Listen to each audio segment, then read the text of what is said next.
नमस्कार प्रिय श्रोताओं, एक बार फिर से आप सभी का हार्दिक अभिनंदन है। प्यारे दर्शकों, आज हम एक नई कथा और ताजा वीडियो लेकर उपस्थित हुए हैं। आज की कथा बेहद शिक्षाप्रद और प्रेरणादायक है। प्रिय श्रोताओं, इस कौवे की कहानी को जो भी व्यक्ति ध्यानपूर्वक सुन लेगा, वह न तो कभी उदास रहेगा और न ही दरिद्रता का सामना करेगा। प्यारे श्रोताओं, कहानी शुरू करने से पहले यदि आप हमारे चैनल पर नए हैं तो कृपया हमारे चैनल को सब्सक्राइब करें, घंटी का निशान दबाएं और हमें अपनी प्रतिक्रियाओं के रूप में सुंदर टिप्पणियां भेजें, ताकि हर आने वाले वीडियो का संदेश सबसे पहले आप तक पहुंचे और आप उसका लाभ उठा सकें। तो चलिए आरंभ करते हैं आज की यह अद्भुत कथा। प्राचीन समय की बात है। एक जंगल में कौवे और कौवी का एक जोड़ा रहता था। वह दोनों जीवन साथी एक दूसरे से अत्यंत प्रेम करते थे और एक दूसरे का बेहद सम्मान करते थे। उनके जीवन में किसी भी प्रकार का अभाव नहीं था, कोई परेशानी नहीं थी। वह दोनों बड़े सुखी जीवन व्यतीत कर रहे थे। प्रिय श्रोताओं, वह कौवा अत्यंत बुद्धिमान और चतुर था और अक्सर अपनी पत्नी कौवी को ज्ञानवर्धक बातें बताया करता था। एक दिन की बात है, कौवी ने कौवे से कहा, प्रिय, कोई कहानी सुनाइए जो शिक्षाप्रद हो और जिसमें कुछ सीख हो। तब कौवे ने कहा, हे प्रिय, आज मैं तुम्हें एक बेहद महत्वपूर्ण कथा सुनाता हूं। यह कथा जो भी इंसान ध्यान से सुन लेगा, वह कभी दुखी नहीं होगा और न ही गरीबी का सामना करेगा। कौवा अपनी कथा शुरू करता है। वह कहता है, हे प्रिय, कुछ समय पहले की बात है। एक गांव में एक नाई रहा करता था। वह नाई अत्यंत निर्धन था, परंतु उसकी पत्नी समझदार और कुशाग्र बुद्धि वाली थी। दोनों मेहनत से अपना जीवन यापन करते थे, लेकिन उनकी आय इतनी कम थी कि कभी कभी भोजन का भी अभाव हो जाता था। नाई की पत्नी सदैव उसका मनोबल बढ़ाती और हर कठिनाई में उसका साथ देती थी। वह जानती थी कि समस्याओं से निकलने के लिए केवल परिश्रम ही नहीं, बल्कि सूझबूझ और विवेक की भी आवश्यकता होती है। एक दिन नाई को गांव के राजा के महल में काम करने का बुलावा आया। राजा ने उसे अपनी दाढ़ी बनाने के लिए बुलाया था। जब नाई महल पहुंचा तो उसने देखा कि राजा गहरी चिंता में डूबे हुए हैं। उनके चेहरे पर गंभीर सोच और बेचैनी स्पष्ट झलक रही थी। नाई ने सोचा कि यह राजा को प्रसन्न करने और खुद को सिद्ध करने का एक उत्तम अवसर हो सकता है। नाई ने साहस जुटाकर राजा से पूछा, महाराज, क्या आपको किसी बात की चिंता है? यदि मैं आपकी किसी प्रकार सहायता कर सकूं तो यह मेरे लिए सौभाग्य की बात होगी। राजा ने गहरी सांस लेते हुए कहा, मेरे राज्य में कई समस्याएं चल रही हैं। चोरी बढ़ रही है और प्रजा मेरी नीतियों से संतुष्ट नहीं है। मुझे यह समझ नहीं आ रहा कि इन समस्याओं का समाधान कैसे किया जाए। नाई ने राजा को सांत्वना देते हुए कहा, महाराज, हर समस्या का हल होता है। यदि आप अनुमति दें तो मैं और मेरी पत्नी आपकी इन परेशानियों का समाधान कर सकते हैं। राजा ने हैरानी से नाई की ओर देखा और कहा, तुम्हारी पत्नी क्या कर सकती है? नाई ने गर्व से कहा, महाराज, मेरी पत्नी अत्यंत कुशाग्र और प्रज्ञावान है। वह निश्चित रूप से आपके लिए समाधान प्रस्तुत कर सकती है। राजा ने नाई की बात मान ली और उसे अगले दिन अपनी पत्नी के साथ आने का आदेश दिया। नाई घर लौटकर अपनी पत्नी को सारा वृत्तांत सुनाया। उसकी पत्नी ने गहन विचार करने के बाद कहा, यह एक उत्तम अवसर है। हम राजा की मदद करेंगे और यदि हमारी योजना सफल हुई तो राजा हमें इनाम अवश्य देगा। अगले दिन नाई और उसकी पत्नी राजा के दरबार में पहुंचे। नाई की पत्नी ने राजा से कहा, महाराज, मैं आपकी समस्याओं का समाधान कर सकती हूं, लेकिन इसके लिए मुझे थोड़ा समय और कुछ नियमों का पालन करना होगा। राजा ने सहमति जताई और कहा, तुम्हें जितना समय चाहिए ले लो। नाई की पत्नी ने सबसे पहले कर चोरी की समस्या पर ध्यान केंद्रित किया। उसने राजा को सुझाव दिया, महाराज, हमें सबसे पहले प्रजा से मिलकर उनकी कठिनाइयों को समझना होगा। कई बार लोग कर इसलिए नहीं चुकाते क्योंकि उन्हें शासन से कोई लाभ नहीं मिलता या फिर कर की दरें बहुत अधिक होती हैं। राजा ने नाई की पत्नी के सुझाव पर अमल किया और प्रजा के साथ संवाद करना शुरू किया। कुछ ही दिनों में उन्हें यह समझ आ गया कि कर की दरें अत्यधिक थीं और इसी कारण लोग कर चोरी कर रहे थे। नाई की पत्नी ने राजा को सलाह दी कि कर की दरें घटाई जाएं और कर संग्रहण की प्रक्रिया को सरल बनाया जाए। राजा ने यह सलाह मान ली। जल्द ही कर चोरी में भारी कमी आई और राज्य का खजाना पुनः समृद्ध होने लगा। अब बारी थी जनता की नीतियों से असंतोष की समस्या का। नाई की पत्नी ने राजा से कहा, महाराज, आपको स्वयं जनता के बीच जाकर उनकी समस्याओं को समझना होगा। यदि आप केवल दरबार में बैठकर शासन करेंगे तो प्रजा आपसे दूर हो जाएगी। राजा ने इस सुझाव को भी स्वीकार किया और स्वयं गांव-गांव जाकर लोगों से मिलकर उनकी कठिनाइयों को सुनने लगा। राजा को यह जानकारी मिली कि राज्य के कई क्षेत्रों में जल की कमी है और किसान अपनी फसलों के लिए संघर्ष कर रहे हैं। नाई की पत्नी ने राजा को सुझाव दिया कि गांवों में नहरें बनाई जाएं और तालाबों की सफाई कराई जाए। राजा ने तत्काल यह आदेश जारी कर दिया।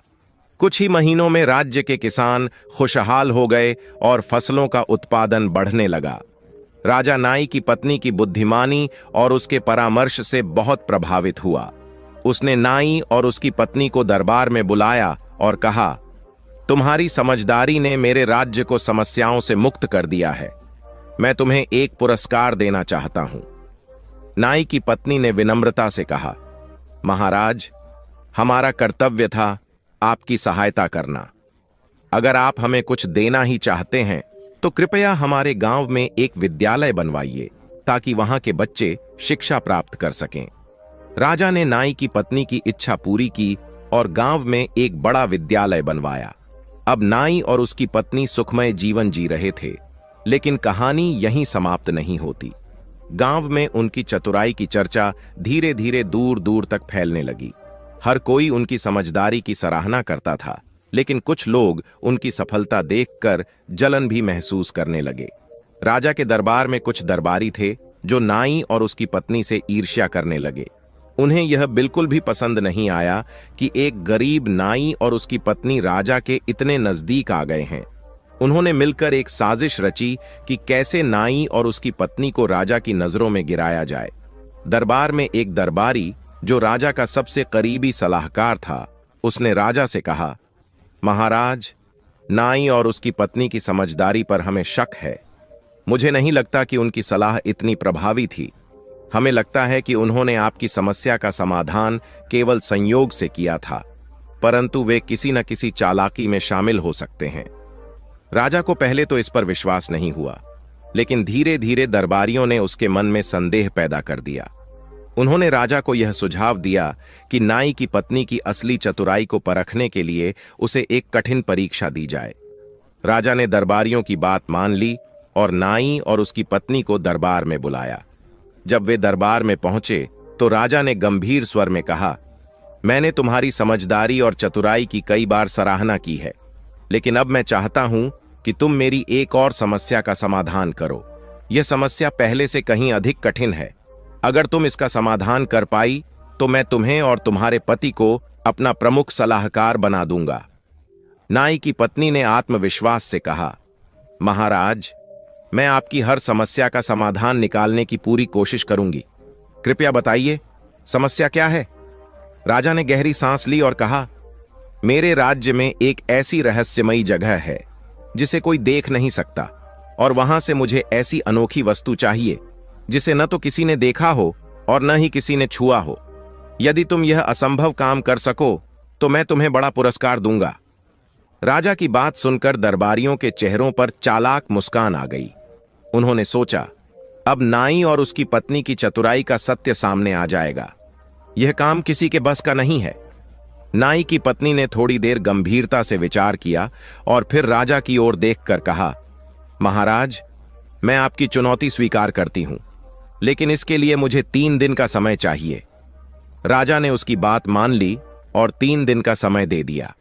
घर लौटते समय नाई के चेहरे पर चिंता स्पष्ट रूप से दिखाई दे रही थी। उसने अपनी पत्नी से कहा, यह काम असंभव है। ऐसी जगह और ऐसी वस्तु के बारे में सोचना जिसे न देखा जा सके और न छुआ जा सके, मेरे लिए भी यह कल्पना करना मुश्किल है। लेकिन उसकी पत्नी आत्मविश्वास से भरी हुई थी। उसने मुस्कुराते हुए कहा, तुम चिंता मत करो, मैंने पहले ही एक योजना तैयार कर ली है। हमें केवल धैर्य और समझदारी से काम लेना है। अगले 3 दिनों तक नाई की पत्नी अपनी योजना पर काम करती रही। तीसरे दिन सुबह वह तैयार होकर दरबार में पहुंची। राजा और दरबारियों ने उत्सुकता और जिज्ञासा से उसका इंतजार किया। हर कोई यह देखना चाहता था कि वह इस चुनौती का सामना कैसे करेगी। राजा ने गंभीर स्वर में पूछा, क्या तुम वह वस्तु लाकर लाई हो जिसे न देखा जा सकता है और न छुआ जा सकता है? नाई की पत्नी ने आत्मविश्वास से भरे शांत स्वर में उत्तर दिया, महाराज, आपकी समस्या का समाधान मेरे पास है। मैं आपके लिए एक ऐसी वस्तु लेकर आई हूं जिसे न कोई देख सकता है और न कोई छू सकता है। यह सुनकर दरबार में एक सन्नाटा छा गया। सभी दरबारी उसकी चतुराई और आत्मविश्वास से प्रभावित हो गए।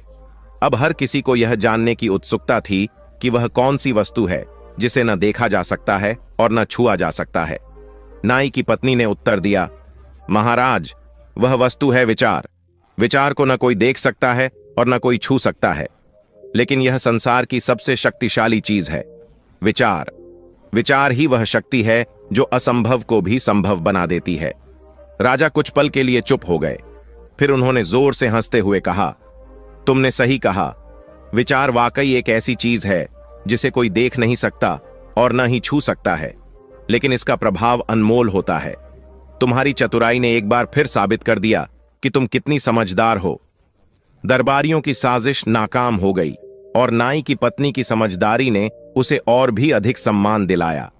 राजा ने नाई और उसकी पत्नी को अपना मुख्य सलाहकार बना लिया। अब वे न केवल राजा के प्रिय थे, बल्कि उनकी सलाह और नीतियों से राज्य समृद्ध और खुशहाल हो गया था। उनकी बुद्धिमानी और समर्पण की कहानियां पूरे राज्य में फैल चुकी थीं। राजा हर महत्वपूर्ण निर्णय के लिए उन्हें बुलाता और उनकी राय लेता।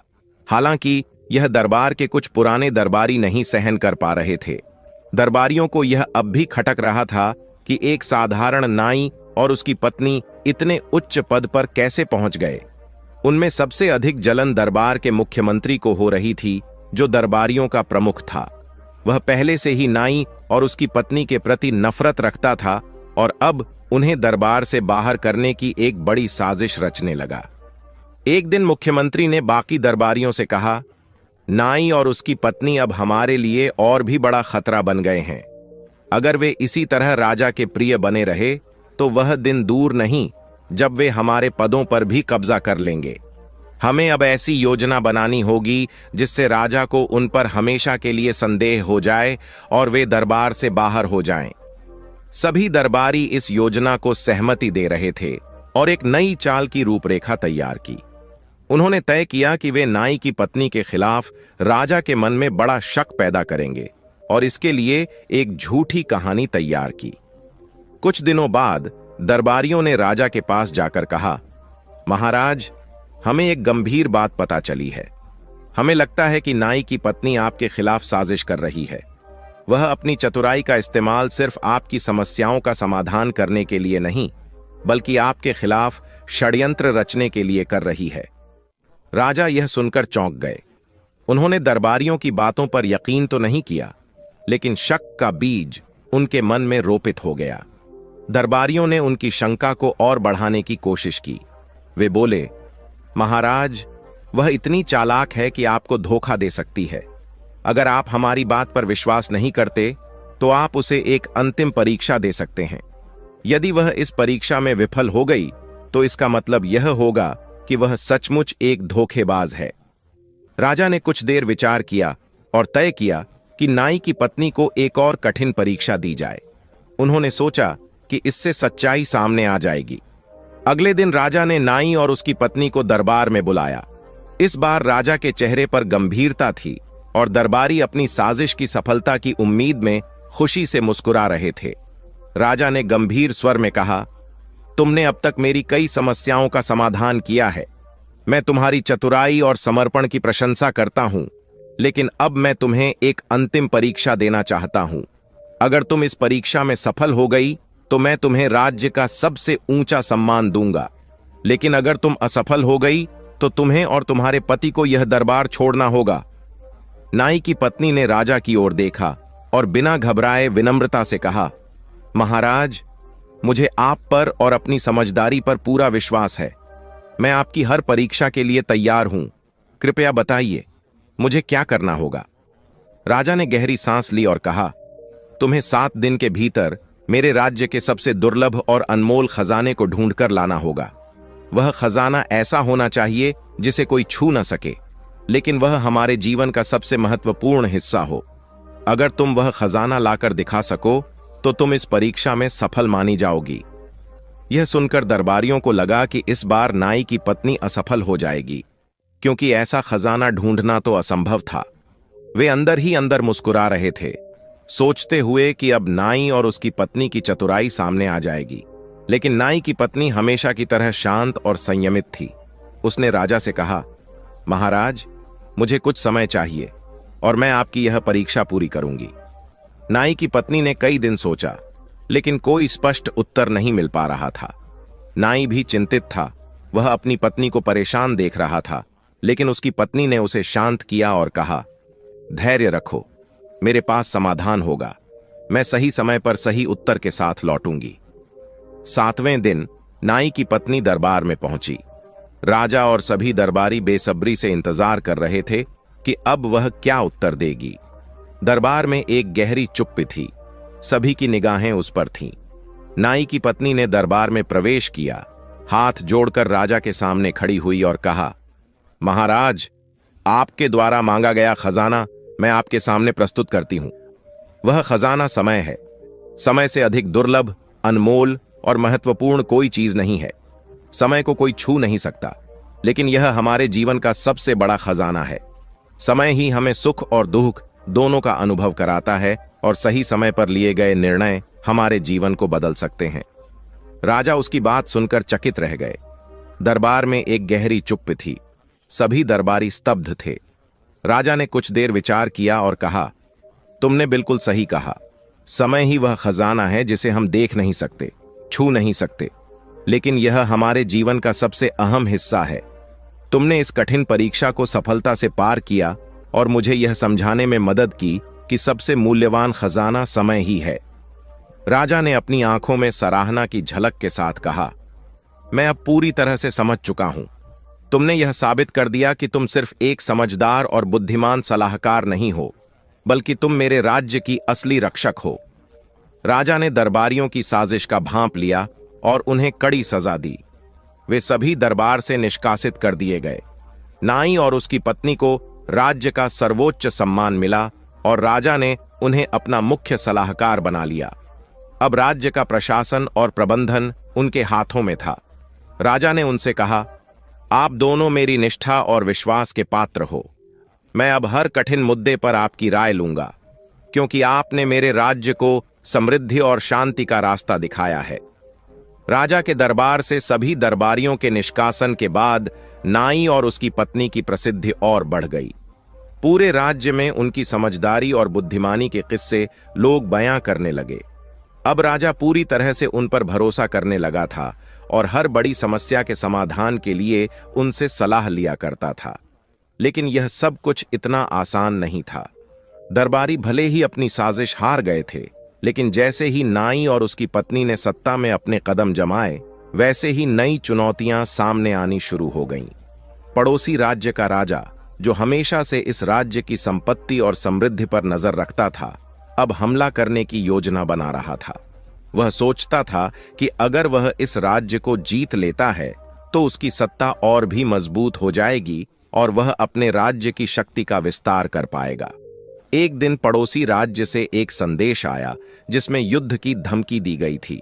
उसने कहा, अगर तुम्हारा राज्य मेरी शर्तें नहीं मानता तो मैं तुम्हारे राज्य पर आक्रमण कर दूंगा और उसे नष्ट कर दूंगा। राजा ने यह संदेश सुनते ही तुरंत अपने दरबारियों और नाई की पत्नी को बुलाया। वह बहुत चिंतित था और बोला, हमारे राज्य की शांति अब खतरे में है। पड़ोसी राज्य के राजा ने युद्ध की धमकी दी है। मैं नहीं चाहता कि हमारे लोग युद्ध के कारण कष्टित हों। हमें इस समस्या का समाधान शांति से निकालना होगा। नाई की पत्नी कुछ देर तक गहरे विचारों में खोई रही, फिर बोली, महाराज, युद्ध कभी भी सही समाधान नहीं होता। हमें पहले इस मुद्दे को शांति से हल करने की कोशिश करनी चाहिए। यदि हम युद्ध में उलझे तो न केवल हमारे लोग कष्टित होंगे, बल्कि हमारे राज्य की समृद्धि भी खतरे में पड़ जाएगी। हमें इस समस्या का हल समझदारी से निकालना होगा और मुझे यकीन है कि हम इसका समाधान निकाल लेंगे। राजा ने नाई की पत्नी की बातों पर ध्यान दिया और माना कि युद्ध को अंतिम विकल्प के रूप में ही अपनाया जाना चाहिए। उसने नाई की पत्नी से कहा, तुम सही कहती हो, अब हम सब मिलकर इस समस्या का शांतिपूर्ण समाधान निकालेंगे। राज्य के सभी मुद्दों का हल अकेले निकालने की सोच ने नाई की पत्नी को इस अहंकार में डाल दिया कि वह अकेली ही सब कुछ कर सकती है और उसे किसी की मदद की आवश्यकता नहीं है। उसने राजा की सलाह को नजरअंदाज कर दिया और निर्णय लिया कि वह अपने फैसले खुद ही लेगी। यह सोच उसे और भी आत्मविश्वास दे रही थी, क्योंकि अब उसे लगता था कि उसकी चतुराई ही सबसे सही रास्ता है। नाई की पत्नी का यह बढ़ता हुआ अहंकार धीरे धीरे उसे अपने पति से भी दूर कर रहा था। पहले वह अपने पति से हर फैसले पर सलाह लिया करती थी, लेकिन अब उसने उसे अपने विचारों में शामिल करना छोड़ दिया। नाई भी इस बदलाव को महसूस कर रहा था, लेकिन वह अपनी पत्नी से कुछ कह नहीं पा रहा था। वह समझ नहीं पा रहा था कि उसकी पत्नी इतनी आत्मनिर्भर और चतुर बन गई है कि उसे अब किसी की मदद या सलाह की जरूरत नहीं लगती। एक दिन नाई ने अपनी पत्नी से कहा, तुम्हारी चतुराई की मैं भी बहुत इज्जत करता हूं, लेकिन हमें एक दूसरे की सलाह लेकर ही सही फैसले लेने चाहिए। हमें एक दूसरे का साथ देना चाहिए, तभी हम सही निर्णय ले सकते हैं। इससे हमारी योजना और भी मजबूत होगी। लेकिन नाई की पत्नी ने उसकी बात को गंभीरता से नहीं लिया और आक्रामक स्वर में कहा, मैंने हमेशा सही फैसले लिए हैं और अब मुझे किसी की सलाह की जरूरत नहीं है। मैं जानती हूं कि क्या सही है और क्या गलत। कुछ दिनों बाद राजा के दरबार में एक गंभीर मुद्दा उठ खड़ा हुआ। राज्य में पानी की कमी हो रही थी और सभी गांवों में सूखा पड़ने की संभावना थी। यह समस्या राज्य की पूरी व्यवस्था के लिए खतरे की घंटी बन चुकी थी। राजा ने नाई की पत्नी को इस समस्या का समाधान ढूंढने की जिम्मेदारी दी, क्योंकि वह अब राज्य के प्रमुख सलाहकार के रूप में जानी जाती थीं। नाई की पत्नी ने अपने अहंकार में आकर सोचा कि वह अकेले ही इस समस्या का हल निकाल लेगी, और उसे यह विश्वास था कि उसकी चतुराई से ही यह संकट हल हो सकता है। हालांकि बाकी दरबारी और विशेषज्ञ उसे सलाह दे रहे थे कि इस मामले में राज्य के विशेषज्ञों और जलवायु वैज्ञानिकों की मदद ली जानी चाहिए। वे सभी चाहते थे कि इस समस्या का समाधान सामूहिक प्रयास से निकाला जाए, लेकिन नाई की पत्नी ने उनकी बातों को नजरअंदाज कर दिया और अपनी योजना पर पूरी तरह से विश्वास करते हुए उसे लागू करने का निर्णय लिया। उसने बिना पूरी जांच पड़ताल किए और विशेषज्ञों से सलाह लिए बिना राज्य के एक हिस्से में नई नहर बनाने का आदेश दे दिया। उसने सोचा कि यह योजना निश्चित रूप से सफल होगी, क्योंकि उसकी बुद्धिमानी में कोई कमी नहीं थी। उसकी यह योजना बिना किसी सही मूल्यांकन के शुरू हो गई, लेकिन उसने इस बात का ध्यान नहीं दिया कि उस इलाके में पहले से ही पानी के स्रोत कमजोर थे और नई नहर खोदने से वहां की जमीन और अधिक बंजर हो सकती थी। नाई की पत्नी की यह योजना बुरी तरह असफल हो गई। नई नहर से न केवल पानी की समस्या हल नहीं हुई, बल्कि वहां के लोग और भी संकट में पड़ गए। उनकी फसलें नष्ट हो गईं और कई गांवों में पानी की और भी अधिक कमी हो गई। इसके परिणाम स्वरूप राज्य में हाहाकार मच गया और लोगों के बीच असंतोष फैल गया। राजा को जब यह खबर मिली तो वह अत्यंत नाराज हुआ। उसने तुरंत नाई की पत्नी को दरबार में बुलवाकर उसके सामने खड़ा कर दिया और गंभीर स्वर में कहा, तुम्हारी चतुराई की मैंने हमेशा सराहना की है, लेकिन इस बार तुम्हारा अहंकार, अगर तुमने अपने पति और दरबारियों की सलाह ली होती तो शायद यह समस्या इतनी बड़ी न बनती। अब हमारे राज्य के लोग कष्ट में हैं और उन्हें तुमसे उम्मीदें थीं। राजा की बातें सुनकर नाई की पत्नी का चेहरा उतर गया। उसे अपनी गलती का एहसास हुआ और उसने समझा कि अकेली चतुराई ही पर्याप्त नहीं होती, बल्कि दूसरों की सलाह और सहयोग भी उतना ही महत्वपूर्ण है। उसका अहंकार उसकी सबसे बड़ी कमजोरी बन गया था और अब उसे अपनी गलतियों का पछतावा हो रहा था। नाई की पत्नी ने राजा के सामने सिर झुकाकर माफी मांगी और कहा, महाराज, मुझसे बहुत बड़ी गलती हो गई है। मैंने अपनी चतुराई पर इतना भरोसा कर लिया कि दूसरों की सलाह को नजरअंदाज कर दिया। मैं समझ गई हूं कि बिना परामर्श और सहयोग के कोई भी निर्णय सही नहीं हो सकता। मुझे इस परिणाम का डर नहीं था, लेकिन अब मुझे यह एहसास हो गया कि टीम वर्क और सही दिशा में सहयोग ही सफलता का रास्ता है। मैं आपसे और राज्य के सभी लोगों से क्षमा चाहती हूं। राजा ने उसकी माफी स्वीकार की, लेकिन उसे चेतावनी दी कि भविष्य में किसी भी निर्णय से पहले परामर्श और पूरी जांच पड़ताल करना जरूरी है। तुम्हें समझना होगा कि हर समस्या का हल अकेले नहीं निकाला जा सकता। एक अच्छा नेतृत्व हमेशा अपने साथियों की सलाह और अनुभव का आदान प्रदान करता है। नाई की पत्नी ने राजा से माफी प्राप्त करने के बाद अपने पति से भी माफी मांगी।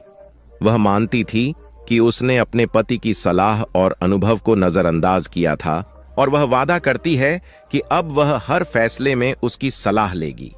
नाई की पत्नी ने अपनी गलतियों से सीख ली और अब वह पहले से भी अधिक समझदार और विनम्र हो गई। उसने अपने अहंकार को छोड़कर सहयोग और सलाह के महत्व को समझा। उसने यह भी समझा कि केवल अपने ज्ञान पर निर्भर रहना ही पर्याप्त नहीं है, बल्कि अपने आसपास के लोगों की राय भी उतनी ही महत्वपूर्ण होती है। उसके बाद राज्य में जब भी कोई समस्या आई, नाई की पत्नी ने अपने पति और दरबारियों के साथ मिलकर समाधान निकाला। उन्होंने मिलकर समस्याओं का सामना किया और राज्य में शांति और समृद्धि बनाए रखी। नाई की पत्नी ने यह साबित किया कि बुद्धिमानी के साथ साथ विनम्रता और सहयोग भी जीवन में बहुत जरूरी है। अहंकार इंसान को केवल पतन की ओर ले जाता है, लेकिन जब इंसान अपनी गलतियों से सीखता है तो वह फिर से अपने रास्ते पर लौट सकता है। दोस्तों, इस कहानी से हमें यह सीख मिलती है कि चाहे हम कितने भी चतुर या बुद्धिमान क्यों न हों, अहंकार हमें हमेशा नुकसान पहुंचाता है। सही निर्णय लेने के लिए हमें दूसरों की सलाह और सहयोग की जरूरत होती है। विनम्रता और सहयोग जीवन की सबसे बड़ी ताकतें हैं, जिन्हें अपनाने वाला सच्ची सफलता प्राप्त करता है। प्रिय दर्शकों, इस कहानी के विषय में आपके क्या विचार हैं? कृपया अपनी राय कमेंट बॉक्स में प्रस्तुत करें। तो प्रिय दर्शकों, आशा करते हैं कि आपको यह कथा अवश्य ही पसंद आई होगी।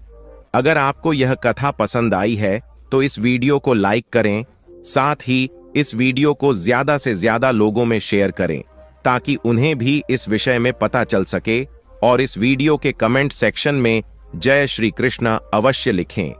बाकी मित्रों, इस वीडियो को यहां तक देखने के लिए आप सभी का दिल से धन्यवाद।